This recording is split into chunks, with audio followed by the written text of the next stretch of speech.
Okay, got 2/3 of our championship team right here. Congratulations to Roger Penske and the number 2 Miller Lite Dodge, crew chief Paul Wolf, and Roger. We had you up here on Friday, and I know this has got to be just a terrific moment for you, not only professionally but personally. And congratulations on winning the 2012 NASCAR Sprint Cup Series Championship. Your thoughts? Well, first I want to thank the media and obviously all the fans that turn out for these races for 38, 39 weekends around the country, and all the folks in our company, some 40,000 that supported us. But I guess this was a plan. We talked about it earlier this week, and we stayed on our plan. Obviously, the man on my left, Paul Wolf, was a great operator from the standpoint of getting Brad where he needed to be. Pulling this team together, over the last 3 years has been amazing. And for me, it's a goal that I had. You could see that it wasn't easy. You just didn't line up and go today because Chad Knaus and, as I said, the elite group, the Hendricks boys and Jimmy Johnson were very strong today, and they were throwing everything they could at us. So to me, it's something I can't hardly believe right now. I played this race in my mind over the weekend so many times, what could happen, yes or no. But I guess when Jimmy lost that lug nut, I said someone gave us 4 aces right there in our hands. So what we need to do is be sure we didn't drop them. But I just want to thank Paul for the great job he's done in building this team. And Paul Wolf, just talk about what it means to be a championship crew chief and just the thoughts about winning here today at Homestead, Miami, winning the championship. Well, it's obviously very special, not only for myself, but everybody at Penske Racing. And so much has gone into this, and I'm thankful for the opportunity that RP has given me and Brad. And there's been plenty of lists we've passed his way of things we wanted, and it was our job when we got those things to go out there and perform. And I feel like for the most part we've tried to do that. And over the last 3 years we've been able to accomplish a lot of great things. For me personally, I haven't taken a whole lot of time to think about what this means. As we got into the chase, it was taking one race at a time and trying not to think about the championship and getting maximum points that we could and running as well as we could. And it came down to today, to being in the position we were in. Obviously, I was a little disappointed in myself that we weren't able to give Brad a better car today. Definitely made it one of the toughest races in my career to date. And I think a lot of that just shows how tough it is to win at this level and win a championship like that.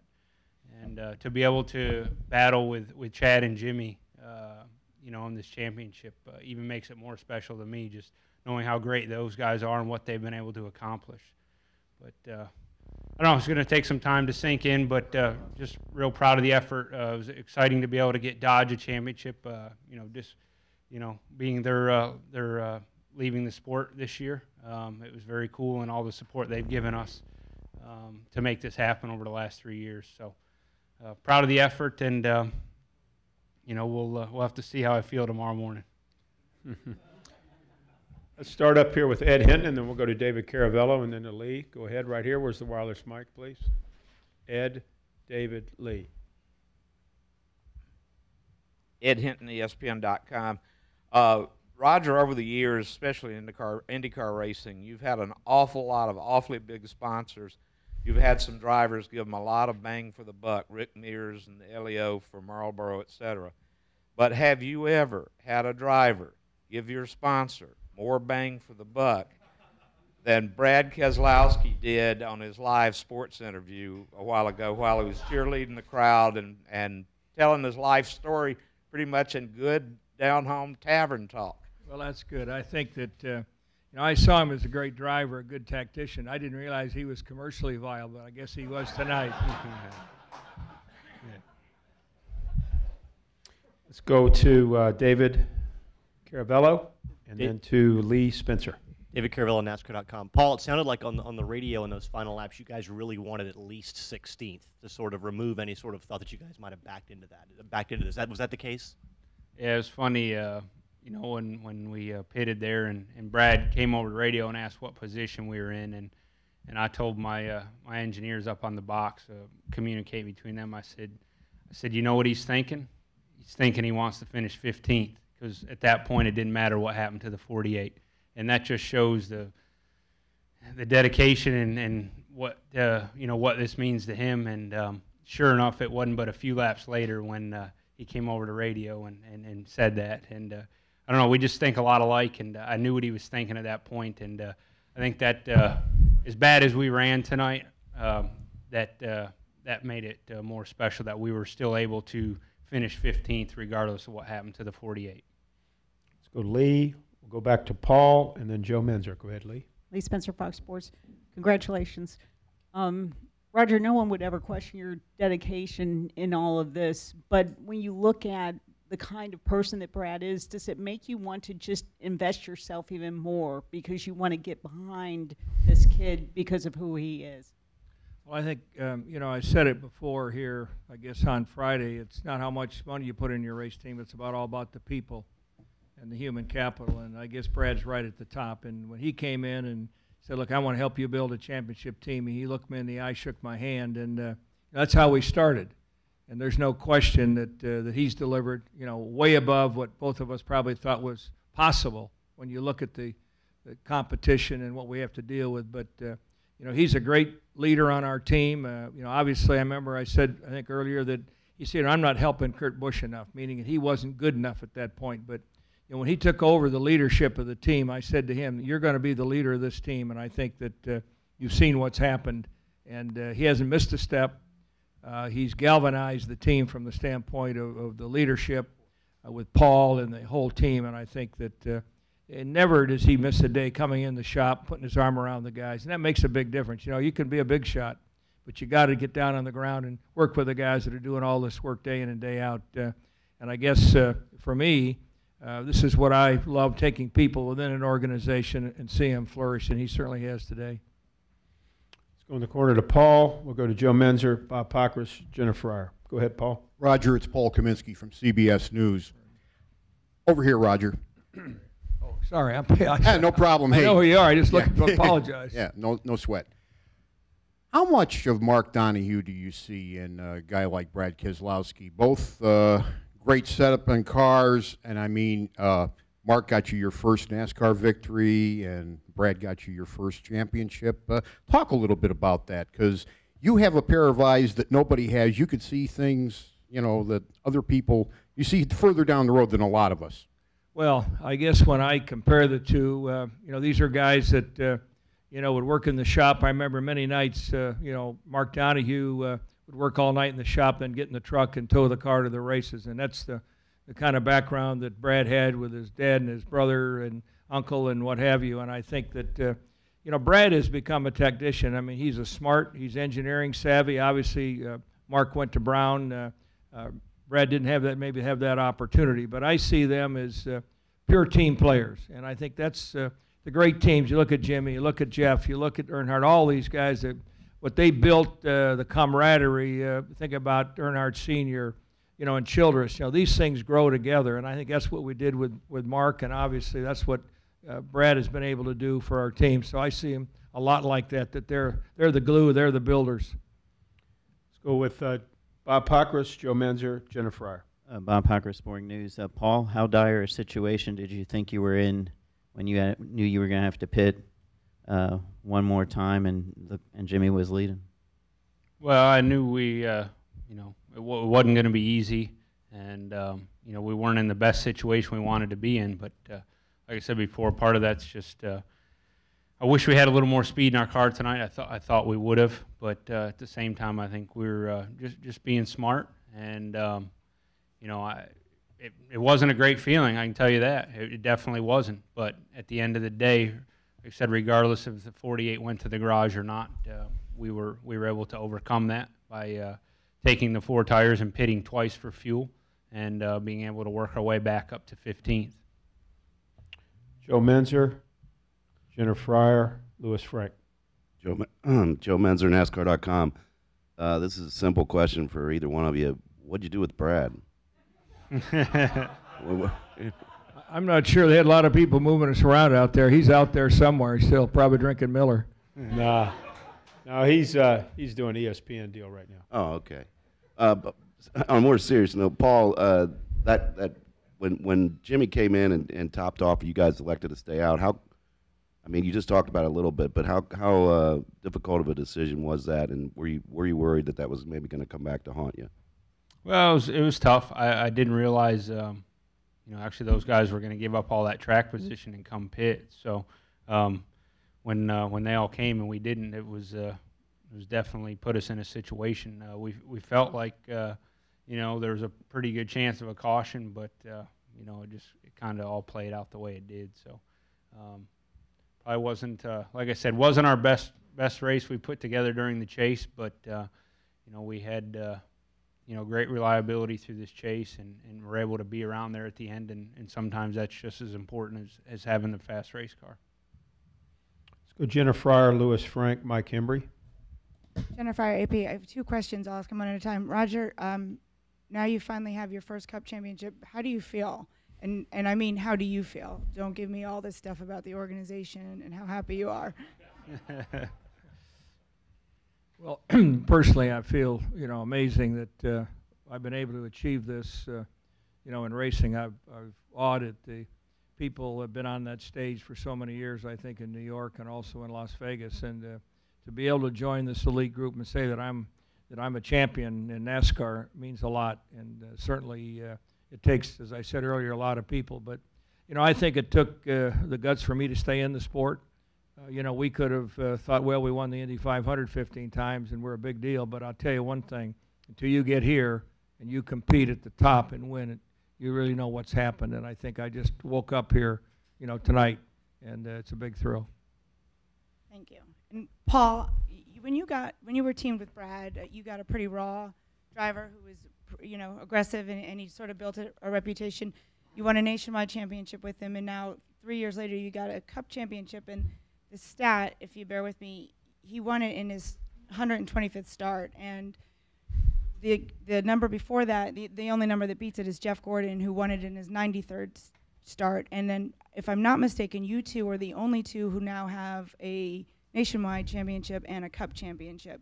So you've done a pretty impressive stuff together in 3 years.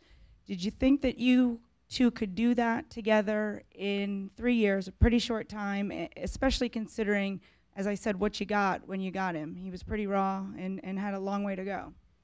Sure. Well, when Brad and I first got together, part of the reason I was excited about working with Brad was because I'd seen him win races in cars that I thought weren't as good as maybe cars I was putting on the racetrack at the time.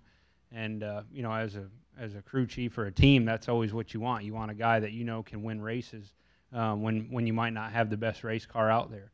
So I saw that in Brad, and at that time I'm kind of the guy that takes one day at a time and try to be better each and every day at what I do, and never really looked at it from the standpoint of I want to go win a championship with him. It was I want to go win races and continue to grow as a team, and we've done that each and every week and every year, and now we're rewarded with a Cup championship. So very excited, about what we've been able to accomplish. But I guess when we got together in 2010, I wasn't looking at it from the standpoint of going and winning a Cup championship.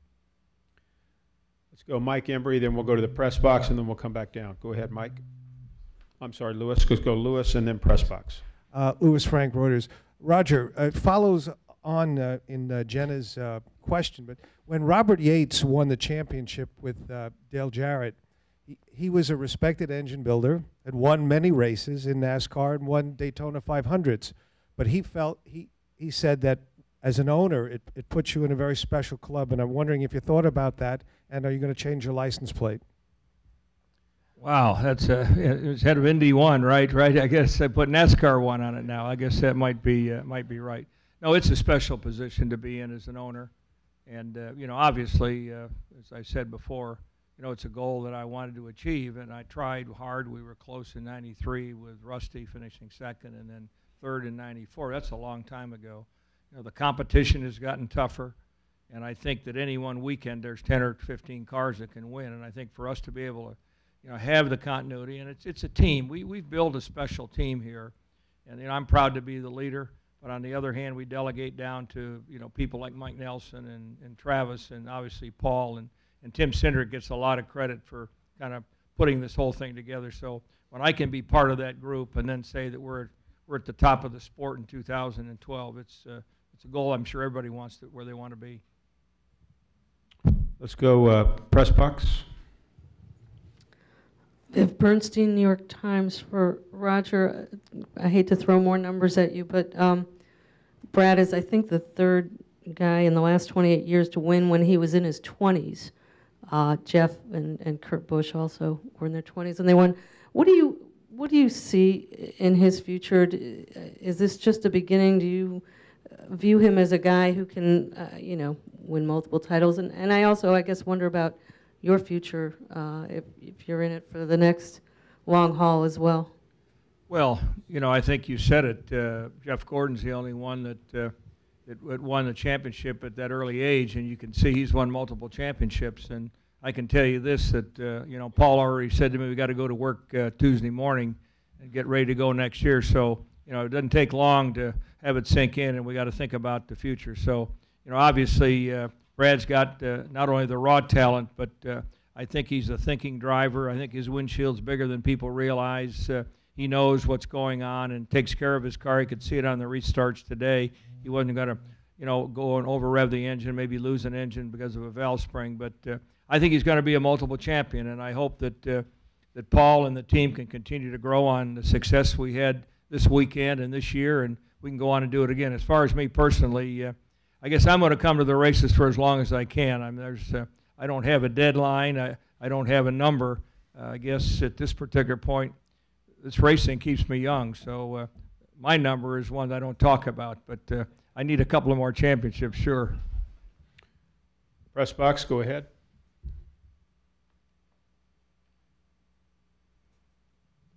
All clear. Let's come back downstairs. I think Mike Embry and then Dean McNulty. Go ahead, Mike.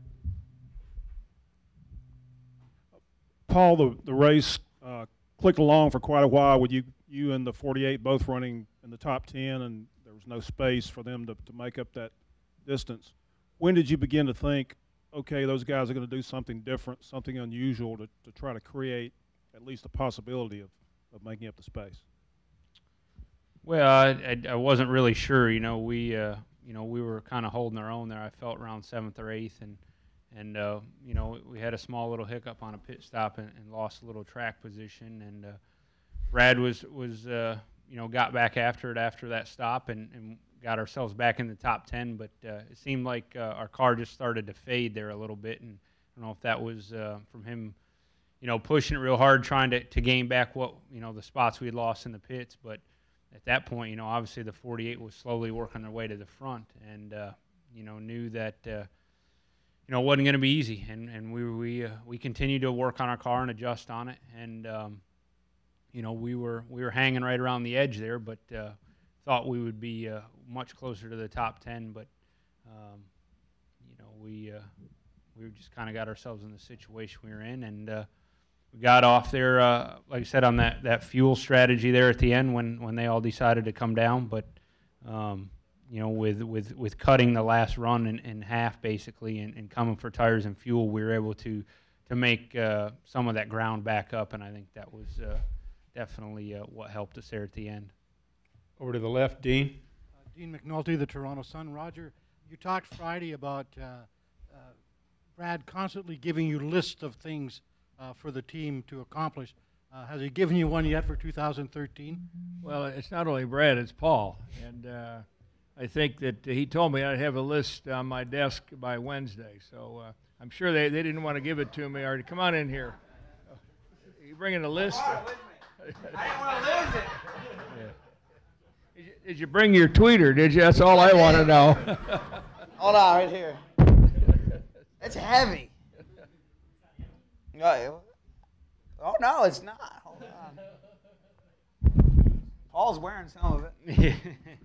Where were you? I missed you. Look how dry your shirt is. Where are your goggles? You didn't have goggles for me. Okay. If you want to talk to the champion now, don't Yes, you? sir, I believe so. Brad Keselowski has joined us, and Brad, I can congratulate you for winning that championship. And just tell us now how it feels. Feels pretty good.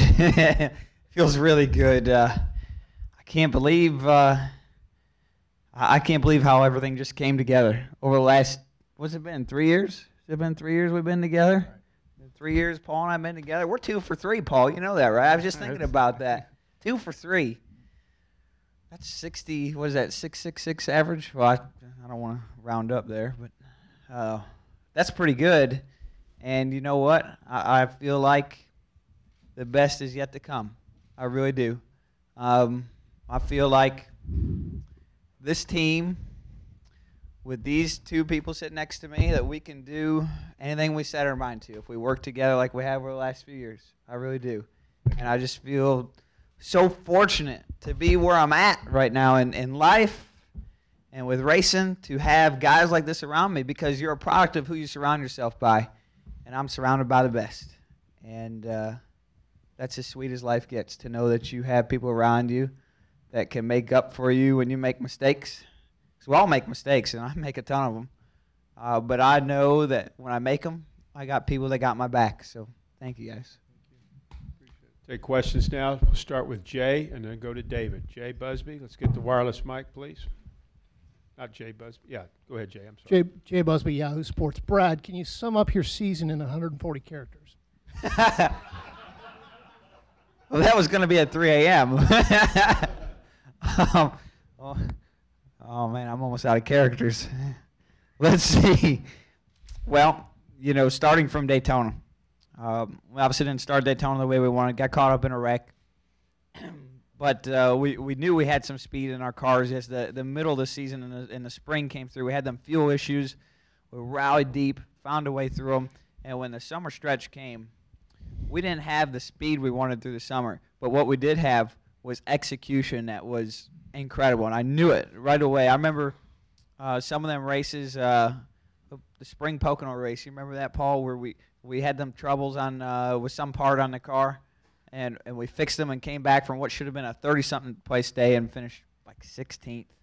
And I knew right then, those days right there, I knew that if we could do that in the chase with speed, that we could win it.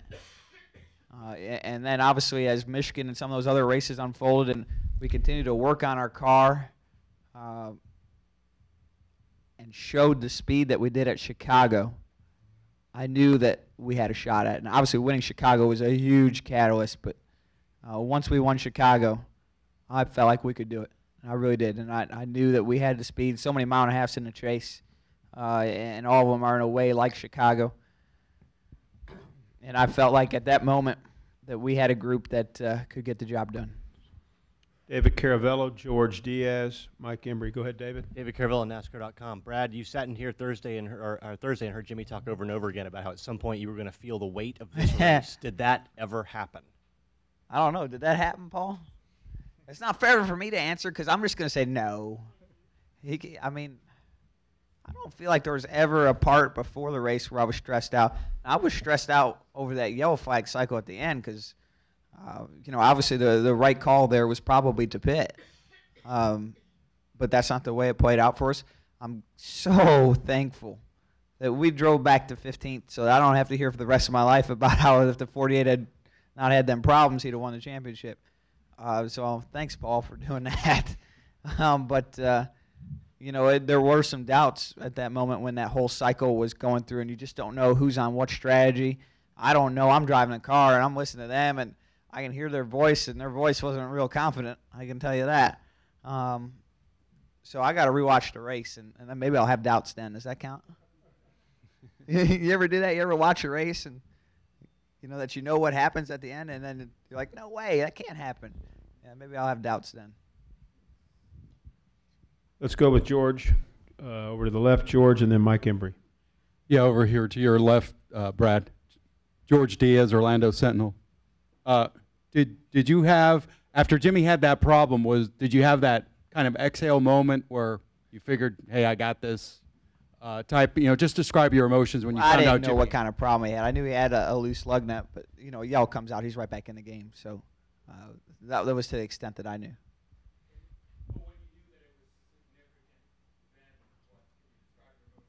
I wanted to win the race. Absolutely. I was just hoping that the race would play out to give us an opportunity to do so. Obviously it didn't, but I wanted to win the race the whole time. And I don't really enjoy watching hardships happen to my competitors. I don't enjoy that. In fact, I hate that. I want to beat them on the racetrack. I want to beat them by being the best that we can be and out-executing them and winning on the racetrack. And I don't enjoy at all watching things happen to my competitors that take them out like that. So I can tell you that I wasn't cheering. How about that? Mike Embry? Brad, do you have any kind of estimate on how much of your sponsor's product you had consumed when you did that TV spot? I don't know. We got to guess. It's a big jar. Well, I did have a big cup. You're right. Someone took it from me. They did. Before you came in here, we took it from you. Yeah. I'm going to get it back tonight. I told him that you were commercially viable now after all that work on Miller. Let's go Bob Pockrass off to the right. Get him the wireless, please. And then we'll go to Greg. Bob Hawker, Sporting News. Brad, how would you describe as far as your demeanor maybe in the car? I mean, were you extremely nervous when you knew that there was a chance you were going to be off the pit cycle from everybody? Did you have a pit in your stomach, or? Well, I couldn't see the whole picture, and that's so frustrating in the car. I wish I had one of those fan visions in the car or something like that. I need one of those so that I can understand what's going on. But I have to trust these guys, and that's what a team is. It's a group that trusts and respects everybody that's around them. And like I said, I could hear from Paul and my spotter Joey's voice that they didn't sound all that confident, and so I was very curious how it was going to play out. Yeah, I don't know if there's not. I don't have enough information. I don't know what's going on. Let's go Greg Engel. Let's go to Jim Utter and then to Lee. Greg Engel, Examiner.com. Congratulations to all you guys. Brad, you're such an easygoing guy. You interact with fans on your Twitter. You're always talking to them. And out tonight, it was like your crowning achievement. It's like your coronation, standing out there with the crowd, and you're yelling at the crowd. You're going to be on TV. And tell NASCAR fans who may not have been a huge fan of you before this, what can they expect from Brad Keselowski as the reigning NASCAR Sprint Cup champion going forward? Expect the unexpected. That's my MO, right? I can't answer it. I don't know yet. I know that you can expect from this team to come back next year and try to be better than ever and try to improve and find that next level of success. I know that's what you can expect from this team, and I'm going to be right there with them. Let's go Jim Utter, Lee Spencer, Jenna Fryer. Jim Utter, Charlotte Observer for Brad and Paul. Last year when we were here and saw what transpired between Tony and Carl Edwards, many people said we'll never see that kind of stuff again. Thanks to Mike Ford at NASCAR, I just saw that your finishing average in the chase is 6.3 this year, which is exactly what Tony's was last year. Would you what would you think about some matching kind of, not in wins, but in overall? You talked a lot about execution, but being able to match that. Go ahead. Well, I mean, Tony's done a lot in this sport, and I don't know what the points totals were. I guess that's what you would have to look at more so than the finishing average, because you got bonus points and things of that nature that play into that. So they're the same? Oh, okay. All right. I don't know what Tony's were, but it would have been close. I don't know which way. It's a good rule of thumb that if you score 400 points in a chase, that you can win it. And I think that was the point I made third or fourth race in. Didn't I say 40 points a race would win it? Dang. I felt good about it. I like being right. You're right tonight. But that's, a good rule of thumb. And I feel like we did a great job throughout the chase. It's hard to compare years of the chase because there's seems to always be some kind of variable. Whether it's we all talk about Talladega every year, and this year we had the repave at Kansas and some fuel mileage stuff at Dover, and it's never quite fair in my eyes to compare year after year. And what Tony did was a phenomenal accomplishment. He won 5 races in the chase. No other driver has even come close to that from what I can remember. And I don't suspect anyone ever will. So he deserves all the credit and accolades that he received for that accomplishment. Okay. Yeah. So we're right there with him, and it's been a great season. And when you're right there by a guy like Tony Stewart, you got a lot to be proud of. Lee Spencer. I'm sorry. Go ahead, Paul. Yeah. Well, I mean, it's I don't know, just to be able to battle the 48 like we did, and we both won races in the chase. We both had some races where we didn't run well, but I think when you look at what they've been able to accomplish over the last 10 years, say, they're definitely the best at this game, and I think that even makes it more special for me to know that we went head to head with those guys all the way down to the last race. So. Like Brad said, it's every year's a little different scenario. Obviously, the Stewart was able to win more races, but it was definitely a lot of fun racing with Chad and Jimmy like we did. Let's go Lee Spencer, Jenna Fryer, and then Paul Kaminsky. I've got a question for Roger and a question from Brad. Roger, when Brad was mired in traffic, you and Walt and Bud and Tim pulled away from the railing, and you guys looked like you were having a little powwow. What were you guys discussing? Were you strategizing, or? Well, I wanted to really, I guess, when Jimmy made that move, and I wanted to understand when he came back out on the racetrack where he was. I knew he was a lap down. I didn't know how many cars were between where Jimmy was and a lucky dog, and that's where I know we had some cushion. I think there were 7 cars at that point. And we got to be careful giving Brad too much information because he's got to focus. And I think one thing that probably hadn't been said tonight that as we started, he felt that the car had a little understeer in it, and he was taking care of his right front tire. And I think that's one thing that the race that he ran tonight was a championship race.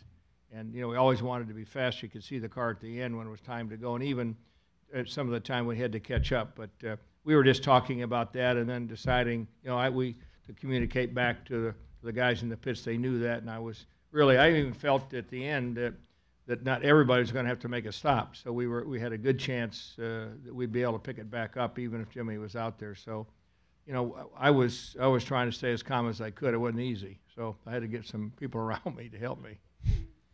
I didn't get there yet, but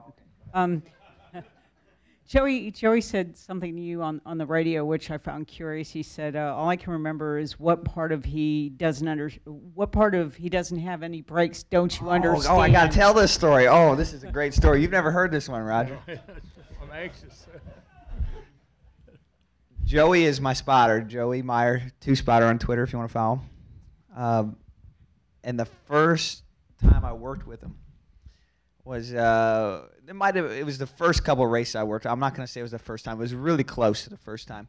I was at Charlotte in 2007 in the spring race, and my dad was crew chiefing. And we were driving. I was driving, I should say, this car for this guy out of Kentucky, and it was really underfunded. And we made the show. And keep in mind, 2007 was a really tough year to make the nationwide races with all the double duty cars and so forth. And we made the show, and it was great, and it was everything I could have dreamed of. And it was just when I was starting to break in. And so Joey's alluding to that because we were together as we were breaking in, or he'd already been as part of the sport, but I was breaking in with him. And that's when our relationship really started. And so anyway, in this race, there's 2 parts to this story. We changed our right front spring once in practice. And Paul will appreciate this because he's a crew chief and a car guy. But in order to put a right front spring in, you got to lower the suspension down, and these cars have brake lines in them, and it's flexible brake line. But the way the spring went in, the brake line was too short, and it broke.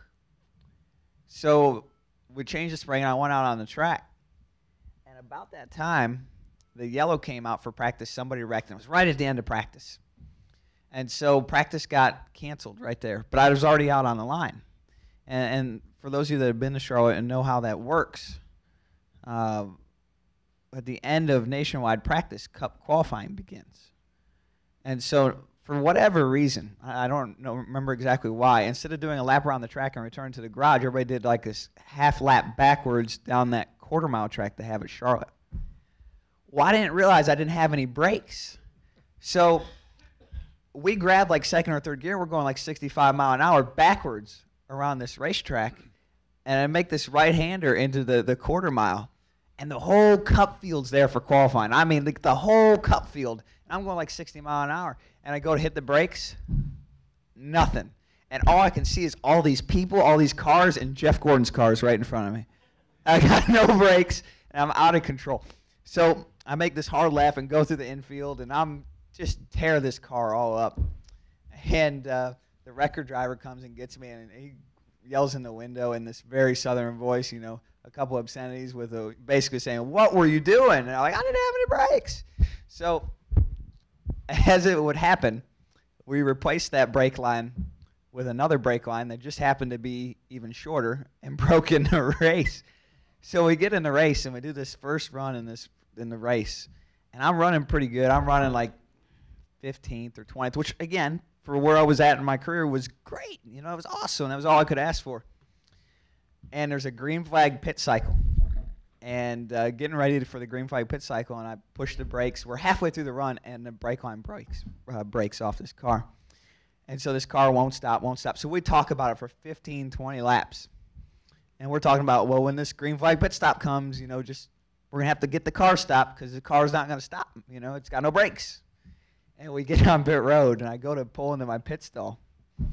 And everybody jumps across the wall, jack in hand, everything. And everyone forgot that I had no brakes, and I just right through the pit stall. So I go, this is in the middle of green flag pit stops. So I'm like 20 boxes down, no brakes.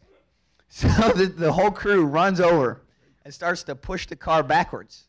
And I get Joey spotting the whole time, and Joey's over the rail going, "Oh my God," you know, and Joey's real exaggerated about it. And we finally they're pushing my car backwards really, really fast. And I get 5 stalls away, and they're pushing me backwards, and they do like this push-off motion, like a bobsled. And so what happens? I still have no brakes. So I'm going down pit road at what feels like 35 mile an hour. I know a human being can only run like 10 or 15, but it felt like this car was going 35 mile an hour. Backwards, under green, in the middle of green flag pit stops, no brakes. And of course, so what happens? I go flying through pit box backwards and almost up on the racetrack backwards. And my dad comes over the radio at that moment and goes, "What part of no brakes don't you understand?" And he just goes off on these crew guys. And for me and for Joey, that was one of those moments where we bonded together and just have told that story. And Joey's been with me almost ever since. So that's how far Joey and I have come together. But we still tell that story all the time. So now you know the story. That's my racing story. Okay, let's. I don't think you guys have heard that either, have you? No. No. Let's pick it back up here. Jenna, did you get your It was question? story time. We were bench racing. Let's go Jenna, Paul Kaminsky, Lewis Frank, and then Nate. Yeah, lucky me. Yeah. Jenna Fryer, AP. So it's The second time of the week I've left you speechless. Second time in 7 days. So it's well documented. I guess you went to visit Roger in 2008, and you wanted to drive for him, and you felt that you could win him a championship. And you know, it wasn't really an organization that had known for drivers wanting to go there and win championships. Why did you think that you were the right fit for the organization? I don't think that you were a guy with white starched shirts in your closet and sweater vests and things like that. I am now. I am now. I got a couple of them. I mean, what made you think that you're this Penske material guy and that you were the one that could fit? Because you don't seem like you're part of the mold, and yet here you are 3 years later. When I walk through the shop, That was the moment I knew, because I walked through the shop, and you can't race a shop, and I'll be the first one to tell you that. But I knew from that moment what level of commitment that Penske Racing had to the sport. And all the pieces were there to be successful. And the fact that RP spent the time with me to talk. He didn't have to talk to me. I was 20. How old was I then? 23, 24. He didn't have to do that. We just won. He just won the IndyCar Championship that year. I can't remember. I think he won the 500 that year. I remember that because I saw you and I said, "Congratulations, 500 winner." I think Helio just won it. So he didn't have to talk to me. He just won an Indy 500. So I could feel all the pieces were there. It was just a matter of kind of putting them in the right order, like this great big jigsaw puzzle. And I don't think we have every piece perfect right now. I'll be the first to tell you. I imagine Roger would tell you that too. But you knew they were there. You knew you could make something out of it, and the picture could be made clear, and you could be successful. And it was just a matter of time and commitment until it would be successful. And I felt like with the right time and commitment that we could do that. And at the time, you were kind of raw, and you were aggressive on the track, and you were building this reputation, maybe not the right reputation. Did you have to make a conscious decision or change anything consciously, or maybe look yourself in the mirror? Is it anything that you had to do, or was it just natural to get you from there to here? Well, I think I suffered from some serious confidence issues when I first came into Cup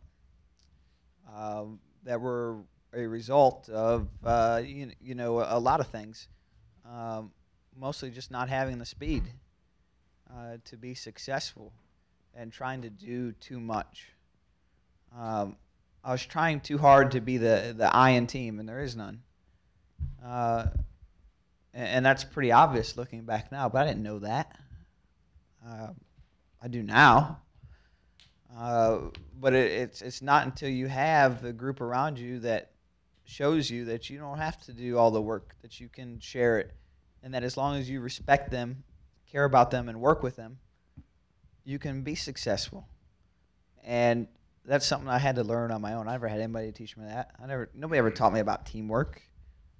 That's something I had to learn on my own. My family, my parents, my mom and dad, they taught me about work ethic.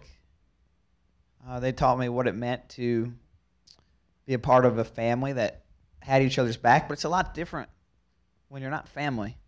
It's a lot different when you walk into a group. What are we, like 390 employees now? 350, somewhere in there? I'm not related to any of them. So that I know of, yeah. He is now. I am now. So it's completely different trying to motivate somebody that you're not related to, whose livelihood doesn't depend necessarily on your success. To some extent it does, and so from that standpoint, I didn't understand teamwork. And growing up and being a part of the sport and being around people like Paul and Roger taught me how important that is. And I think that's been most influential to my success over the past 3 years. Let's go to Paul, Lewis, and Nate. Brad, it's Paul Kaminsky, CBS News. When you went to Rogers' place, you had to know that you were coming up and going to work for a guy who had some really great people that worked for him, like Mark Donohue, who got his first NASCAR win, the Rick Mears, Elio, and things like that. What do you think about your place in the history of Penske Racing now that you brought him his first Cup championship? I think I got a long ways to go to keep up with those guys. And there's a lot of work to be done. And like I said, I feel like we're still at the beginning. I don't feel like you can't judge something off the beginning. If you were building a house and you just looked at the foundation, it doesn't look like much of anything. And I feel like we're very early. We've got the cement poured, and I want to keep building. Let's go to Lewis, Nate, and David Newton. Lewis? Yep. Lewis Frank Reuters, in front of the bottle there, Brad. Hi. And Auto Week. You like sayings. There's a saying, revenge is a dish best served sweet. Next time you show up Cold. Thank you. It's been a long day for me too. Cold. Cold. I was going to say, that's a new saying on me. Cold. Thank you. I haven't even had beer. Sounds like you need one, Lewis. You go to Daytona, okay, beating a team that year in, year out, other than last year, you know, has been the toughest competition. And time again, each of you have come over to congratulate you. So I was wondering, this cold revenge, how is it going to feel when you show up in Daytona? I'm missing the part on revenge. You mean? The revenge here of some criticism that you were upset with last week. Oh, okay. Yeah, I mean, I've tried real hard to not be motivated by negative. I don't think that's healthy. Not long term. Short term, it can create a fire that can roar beyond your wildest dreams. But the problem with that fire is that it burns yourself down in the process. You can't be successful with that. And I've tried really hard to not be motivated by hatred, revenge, or any of those things. And I think as a group we've done a good job of not doing that. So there was no part of me that took any celebration in, you know, proving that part wrong today, or maybe it will be different tomorrow. I don't assume it will. What I take pride in is the group of guys who joined Penske Racing in 2010, starting with Paul. And I look at the car chief, Jerry Kelly. I look at a guy like Brian Wilson, who's my engineer, head engineer, whose career was really on the ropes before 2010. And I look at those three people as being three of the key players that together, I don't know where we'd have been apart. I don't know. I can't imagine it would have been this successful. Maybe I'm wrong. But when I look back at this, at least in this moment, I think of those three people. And I think how proud I am to be a part of taking them from the unknown, because I was right there with them, to where we're at today. And obviously I look at RP as being a piece of that as well. And, you know, doing something that nobody else has ever done with Roger, which is something very special. You know, obviously I was in that whole Hendrick mix in 2008 and 9. And winning it for Roger is much sweeter than that could have ever been, because I know that this is an accomplishment nobody else has ever done. And those are the things that I think of.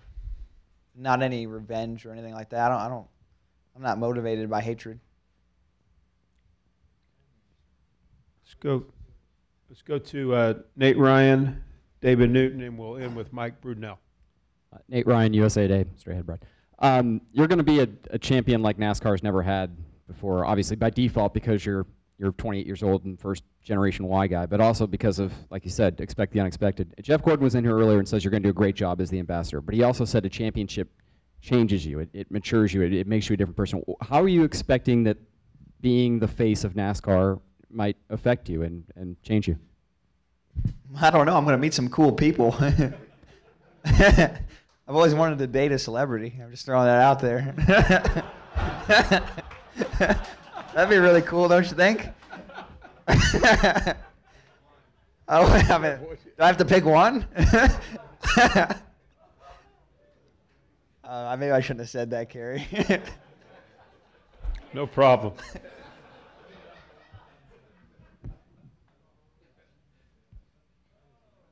Not a Kardashian. I'm just throwing that out there.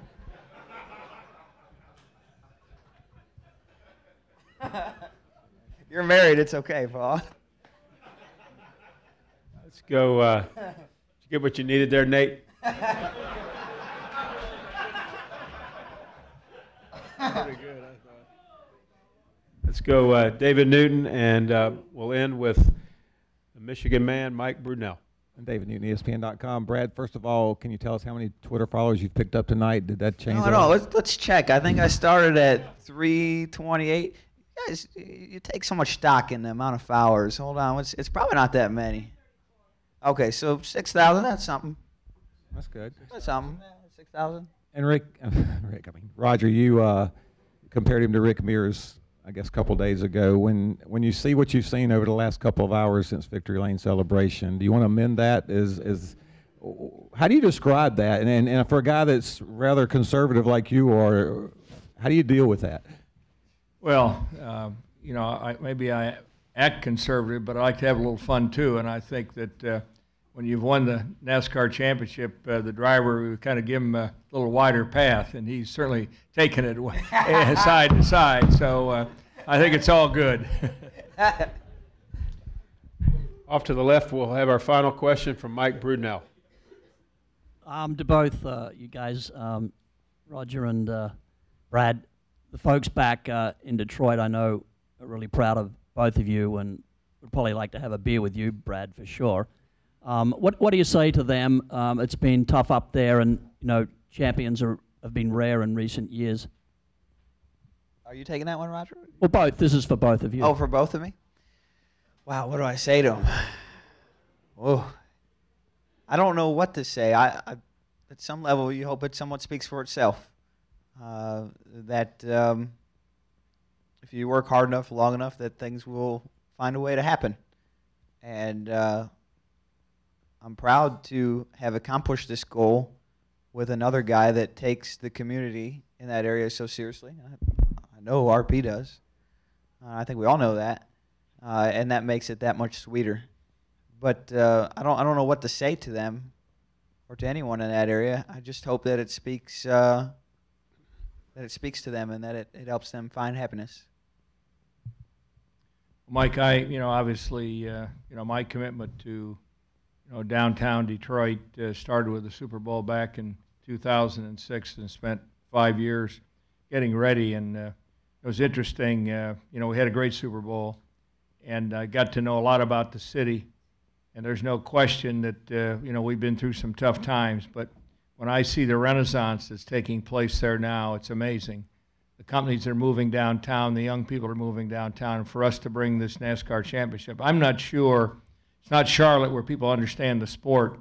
They understand the stick and ball sports in Detroit. They've had great hockey teams. The Lions have done better and the Pistons at some point. But to me, to bring home this championship, I would have to say in my words, it's like bringing the Super Bowl, to Detroit, with this young man winning in Michigan and being from the Detroit area. So, hopefully he'll get his due and what he deserves for being this great champion, and I'm just glad to be part of it myself.